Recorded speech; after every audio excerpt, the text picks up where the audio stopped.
আসসালামু আলাইকুম। আজ ৩ আগস্ট ২০২৫ রোববার। শুরু করছি চেঞ্জ টিভি প্রতিদিনের গল্প অনুষ্ঠান। দর্শক, আপনাদের সঙ্গে রয়েছি আমি আবিদ আজম। শুরুতেই সংবাদ শিরোনাম। আমিরকে ফুল দিলেন তারেক রহমান, খোঁচা মারলেন নজরুল ইসলাম। রাবিতে শিক্ষক নিয়োগে জামাত নেতার সুপারিশের অভিযোগ। হামাসকে নিরস্ত্র করার প্রস্তাব প্রত্যাখ্যান করল তুরস্ক। এবার বিস্তারিত। বিএনপির ভারপ্রাপ্ত চেয়ারম্যান তারেক রহমান যখন জামাতের আমিরের সুস্থতায় হাসপাতালে ফুল পাঠালেন, তখনই জামাতকে ইঙ্গিত করে খোঁচা দিলেন বিএনপির স্থায়ী কমিটির সদস্য নজরুল ইসলাম খান। তিনি বলেছেন, ৭১-এ যারা স্বাধীনতা মেনে নিতে পারে নাই, তারাই ২৪-এর অভ্যুত্থানকে দ্বিতীয় স্বাধীনতা বলে। রোববার জাতীয় প্রেসক্লাবে বেলা ১২টায় বাংলাদেশ লেবার পার্টির উদ্যোগে ভোটাধিকার প্রতিষ্ঠায় জুলাই অঙ্গীকার শীর্ষক এক আলোচনা সভায় তিনি একথা বলেন। ২৪-এর আন্দোলনের দাবির প্রসঙ্গে তিনি বলেন, সেখানে পিয়ার পদ্ধতি নির্বাচন ও উচ্চকক্ষ ছিল কিনা সেটাই এখন প্রশ্ন। নজরুল ইসলাম খান বলেন, এই মুহূর্তে প্রধান দাবি হল গণতন্ত্র উত্তরণ ও জনগণের পুনরুদ্ধার। বাংলাদেশে ঐতিহাসিক যত সংস্কার হয়েছে সবই বিএনপি করেছে, অথচ বিএনপিকে সংস্কারের প্রতিপক্ষ বানানোর চেষ্টা করা হচ্ছে। তিনি আরও বলেন, কেউ কেউ নতুন জোট তৈরির চেষ্টা করেছেন। কিছুদিন আগেও যারা একে অপরকে বেঈমান বলতেন, তারাই এখন ঐক্য করতেছেন। কেউ কেউ নতুন দলকে সংগঠিত করে নির্বাচন বিলম্বিত করার চেষ্টা করছে। তিনি অভিযোগ করেন, যারা এই দেশে গুম খুন করছে তাদের বিরুদ্ধে অপরাধের প্রমাণ পরিষ্কার, তাদের দ্রুত বিচার হওয়া উচিত। বিএনপি ক্ষমতায় গেলে বিচার বিলম্বিত হবে এমন মন্তব্য যারা করেন তারা মতলববাজ। চিকিৎসাধীন জামায়াত ইসলামের আমির ডাক্তার শফিকুর রহমানের শারীরিক অবস্থার খোঁজ খবর নিতে রাজধানীর গুলশানের ইউনাইটেড হাসপাতালে গেছে বাংলাদেশ জাতীয়তাবাদী দল বিএনপির একটি প্রতিনিধি দল। রোববার দুপুরে বিএনপির ভারপ্রাপ্ত চেয়ারম্যান তারেক রহমানের পক্ষ থেকে প্রতিনিধি দলটি হাসপাতালে যায়। বিএনপির মিডিয়া সেল থেকে এ তথ্য জানানো হয়েছে। মিডিয়া সেল জানিয়েছে, প্রতিনিধি দলে রয়েছেন বিএনপির যুগ্ম মহাসচিব হাবিবুন নবী খান সোহেল এবং যুগ্ম মহাসচিব ও মিডিয়া সেলের সদস্য সচিব শহীদুদ্দিন চৌধুরী এনি। বিএনপি নেতারা হাসপাতালে উপস্থিত হয়ে ডাক্তার শফিকুর রহমানের পরিবারের সদস্যদের সঙ্গে সাক্ষাৎ করেন এবং তার চিকিৎসা ও বর্তমান শারীরিক পরিস্থিতি সম্পর্কে খোঁজখবর নেন। রাজশাহী বিশ্ববিদ্যালয়ের সহ উপাচার্য অধ্যাপক ফরিদ উদ্দিন খানের একটি ফেসবুক স্টোরি নিয়ে সোশ্যাল মিডিয়ায় চলছে তোলপাড়।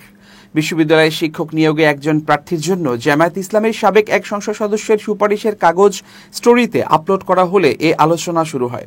শনিবার রাত 11:30টার দিকে অধ্যাপক ফরিদ উদ্দিন খানের ব্যক্তিগত ফেসবুক অ্যাকাউন্টে স্টোরিটি আপলোড করা হয়। মুহূর্তেই তা ছড়িয়ে পড়ে। স্টোরিতে দেখা যায়, বিশ্ববিদ্যালয়ের ক্রপ সায়েন্স অ্যান্ড টেকনোলজি বিভাগের প্রভাষক পদের জন্য আজমিরা আরিফিন নামের একজন প্রার্থীর প্রবেশপত্রে চাঁপাইনবাবগঞ্জে জামাতের সাবেক সংসদ সদস্য মোহাম্মদ লতিফুর রহমানের সুপারিশ। স্টোরিটি আপলোড হওয়ার কিছুক্ষণ পর অধ্যাপক ফরিদ উদ্দিন খান সেটি ছড়িয়ে ফেলেন। এরপর একটি স্ট্যাটাস দিয়ে বিষয়টির ব্যাখ্যা দেন। সেখানে তিনি বলেন, আমার ফেসবুক স্টোরিতে একজন আবেদনকারীর প্রবেশপত্র ভুলবশত এসে গেছে। প্রতিদিনই অনেক আবেদনকারী বা তাদের পক্ষ থেকে বিভিন্ন মাধ্যমে সিভি প্রবেশপত্র দিয়ে যায়। একজন সাবেক এমপি ফোন করে উনার এলাকার একজন আবেদনকারীর কথা বলেন। আমার অফিস এবং ফোনে এরকম ডজন খানেক সুপারিশ আছে, তবে এগুলো কোনোভাবেই লিখিত এবং মৌখিক পরীক্ষায় প্রভাব ফেলে না। আশা করি বিষয়টি নিয়ে কেউ ভুল বুঝবেন না। ভুলবশত এই স্টোরির জন্য দুঃখ প্রকাশ করছি। মোহাম্মদ লতিফুর রহমান চাঁপাইনবাবগঞ্জ সদর ৩ আসন থেকে দুবার সংসদ সদস্য নির্বাচিত হন। তিনি রাজশাহী বিশ্ববিদ্যালয় থেকে ১৯৮২ সালে ইতিহাস বিভাগ থেকে এমএ পাশ করেন। তিনি ছাত্র জীবনে বিশ্ববিদ্যালয় শাখা ছাত্র শিবিরের পরপর দুবারের সভাপতি ছিলেন। পরে জামাতের রাজনীতির সঙ্গে যুক্ত হন। সুপারিশের বিষয়ে সাবেক সংসদ সদস্য মোহাম্মদ লতিফুর রহমান বলেন, চাকরি প্রার্থীর প্রবেশপত্রে সুপারিশ করা হয়েছে, এ বিষয়ে তিনি কিছু জানেন না। তবে এটা সত্য যে ওই প্রার্থীর বিষয়ে সহ উপাচার্যকে ফোনে সুপারিশ করা হয়েছিল। তিনি আরও বলেন, আমি তাকে বলেছিলাম বিগত দিনে ভাইভাগুলোতে অনেক বাজে চর্চা হয়েছে, তবে বর্তমান সময়ে আমরা এটা চাই না। আপনি এই প্রার্থীর আবেদনপত্রটা দেখবেন, আবেদনকারীর বিভাগের ফলাফল অনেক ভালো। এদিকে বৈষম্য বিরোধী ছাত্র আন্দোলনের সমন্বয়ক গোলাম কিবরিয়া মোহাম্মদ মেশকাত চৌধুরী লিখেছেন, সুপারিশে আসা বাকি সমস্ত প্রবেশপত্র পোস্ট করার দাবি জানাচ্ছি। আমরা জানতে চাই, কারা এইটারে বিশ্ববিদ্যালয় না ভাইভা দলীয় গোয়ালঘর বানাতে চায়। উপাচার্যের বিরুদ্ধে নিয়োগ বাণিজ্যের অভিযোগ তুলে ধরে বিশ্ববিদ্যালয়ের ছাত্রদলের সভাপতি সুলতান আহমেদ রাহি বলেন, রাজশাহী বিশ্ববিদ্যালয়ের ছাত্রদলের সভাপতি সুলতান আহমেদ রাহি মিথ্যাবাদী না মাননীয় উপাচার্য সালেহ হাসান নকিব স্যার। বৈষম্য বিরোধী ছাত্র আন্দোলনের সাবেক সমন্বয়ক সালাউদ্দিন আম্মার লেখেন, কাল রাতে আমাদের প্রভিসি মহোদয়ের ছেলে ছাগলকাণ্ড ঘটিয়ে ফেলেছেন। গেমস খেলতে গিয়ে বাবার ফোন থেকে একজন জামাতপন্থী সাবেক সংসদ সদস্যের রেফারেন্স সহ প্রবেশপত্র স্টোরি দিয়ে ফেলে। স্যার ক্লারিফিকেশনে লিখলেন, এমন অনেক রেফারেন্স ওনার হোয়াটসঅ্যাপ, মেইল বা সরাসরি আসে, কিন্তু প্রশ্ন হলো আপনাদের কাছে রেফারেন্স দেওয়ার সাহস কেন পাবে? সার্বিক বিষয়ে বিশ্ববিদ্যালয়ের উপাচার্য অধ্যাপক সালেহ হাসান নকিব বলেন, 24-এর গণঅভ্যুত্থানে একটা পরিবর্তন এলেও আমাদের চিন্তাগত কোনো পরিবর্তন আসেনি। সত্য কথা হচ্ছে বিভিন্ন দপ্তরে সুপারিশ তদবির এগুলোর কোনো কিছুই বন্ধ হয়নি। জুলাই গণঅভ্যুত্থানের সময় সংঘটিত মানবতাবিরোধী অপরাধের মামলায় ক্ষমতাচ্যুত সাবেক প্রধানমন্ত্রী শেখ হাসিনা সহ 3 আসামির বিরুদ্ধে সূচনা বক্তব্য উপস্থাপন শুরু হয়েছে। চিফ প্রসিকিউটর মোহাম্মদ তাজুল ইসলাম সূচনা বক্তব্য রাখেন।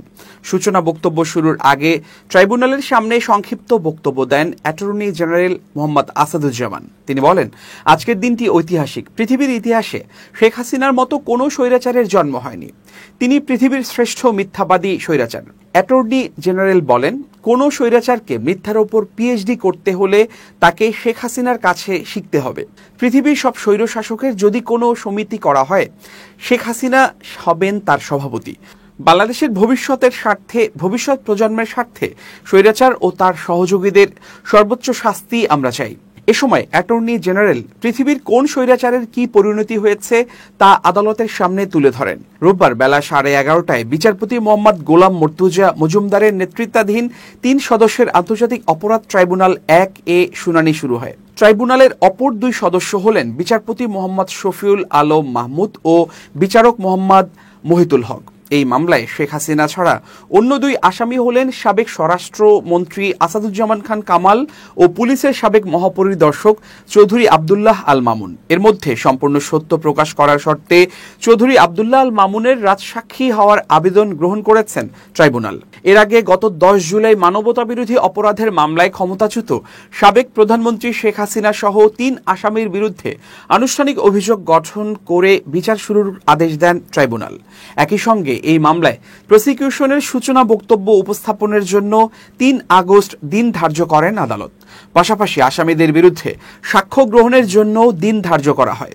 এর মাধ্যমে জুলাই গণহত্যা মামলায় শেখ হাসিনা সহ 3 জনের বিরুদ্ধে আনুষ্ঠানিক বিচার শুরু হয়। গত 1 জুলাই এ মামলায় অভিযোগ গঠনের পক্ষে শুনানি শেষ করেন প্রসিকিউশন। সেদিন চিফ প্রসিকিউটর মোহাম্মদ তাজুল ইসলাম প্রসিকিউশনের পক্ষে শুনানি করেন। শেখ হাসিনা ও আসাদুজ্জামান খান কামালের পক্ষে উপস্থিত ছিলেন রাষ্ট্র নিযুক্ত আইনজীবী আমির হোসেন। সাবেক পুলিশ প্রধান চৌধুরী আব্দুল্লাহ আল মামুনের পক্ষে আইনজীবী জায়েদ বিন আমজাদ উপস্থিত ছিলেন। গত 17 জুন পলাতক সাবেক প্রধানমন্ত্রী শেখ হাসিনা ও সাবেক স্বরাষ্ট্রমন্ত্রী আসাদুজ্জামান খান কামালকে আত্মসমর্পণের নির্দেশ দিয়ে নোটিশ জারি করে আন্তর্জাতিক অপরাধ ট্রাইব্যুনাল। এই বিজ্ঞপ্তি জারি করেন ট্রাইব্যুনালের রেজিস্ট্রার। ট্রাইব্যুনালের নির্দেশে পত্রিকার বিজ্ঞপ্তি প্রকাশ করা হয়। বিজ্ঞপ্তির 7 দিনের মধ্যে হাজির না হলে তাদের অনুপস্থিতিতে বিচার কাজ চলবে বলে জানানো হয়। গত 1 জুন জুলাই আগস্টে গণহত্যার ঘটনায় মানবতাবিরোধী অপরাধের মামলায় সাবেক প্রধানমন্ত্রী শেখ হাসিনা সহ 3 জনের বিরুদ্ধে 5টি অভিযোগ আমলে নেয় ট্রাইব্যুনাল। একই সঙ্গে এ মামলায় শেখ হাসিনা ও আসাদুজ্জামান খান কামালের বিরুদ্ধে নতুন করে গ্রেপ্তারি পরোয়ানা জারি করা হয়। সেদিন আদালতে শেখ হাসিনা সহ 3 আসামির বিরুদ্ধে অভিযোগ পড়ে শোনান chief prosecutor Mohammad Tajul Islam, prosecutor Abdus Sobhan Tarafdar ও মিজানুল ইসলাম, যা সব গণমাধ্যমে সম্প্রচার করা হয়। এবার খুব জরুরি 1 মিনিট জানাচ্ছেন ইউনেস্কো ক্লাব পুরস্কার বিজয়ী সাংবাদিক আমিরুল মোমিনিন মানিক। খুব জরুরি 1 মিনিটে প্রত্যেককে আমন্ত্রণ। প্রিয় বন্ধুরা, আপনি কি নিজেকে এগিয়ে রাখতে চান, নিজেকে সমৃদ্ধ করতে চান, বা অন্যদের চেয়ে আলাদা জায়গায় নিজের অবস্থানকে তুলে ধরতে চান? অবশ্যই আমরা প্রত্যেকেই তা চাই। এই জন্য আসুন প্রতিদিন একটা অভ্যাসকে নিয়মিতভাবে অনুশীলন করি। আসুন প্রতিদিন নতুন 5টি করে ইংরেজি শব্দ শিখি। তাহলে 365 দিনে বছর শেষে 25টি শব্দ শেখা হবে। আর বুঝতেই পারছেন 1 বছর পর 1825টি শব্দ মানে ছোটখাটো ব্যাপার না, একটা বড় ব্যাপারই বটে। সুতরাং নিজেকে সমৃদ্ধ করতে হলে শিখতে হবে, অভ্যাস গড়ে তুলতে হবে এবং তা অব্যাহতভাবে নিয়মিতভাবে করে যেতে হবে। ভালো থাকবেন, শুভেচ্ছা নিরন্তর। এবার দেশের বাইরের খবর। ফিলিস্তিনের অবরুদ্ধ গাজায় অস্ত্র ব্যবহার ঠেকাতে ইসরায়েলের উপর অস্ত্র নিষেধাজ্ঞা বহাল রাখার ঘোষণা দিয়েছে কানাডা। মূলত গাজায় যে কোনো ধরনের সামরিক ব্যবহারযোগ্য পণ্য রপ্তানি বন্ধে দেশটি তার অবস্থান পুনরায় স্পষ্ট করেছে। রোববার এক প্রতিবেদনে এই তথ্য জানিয়েছে বার্তা সংস্থা আনাদোলু।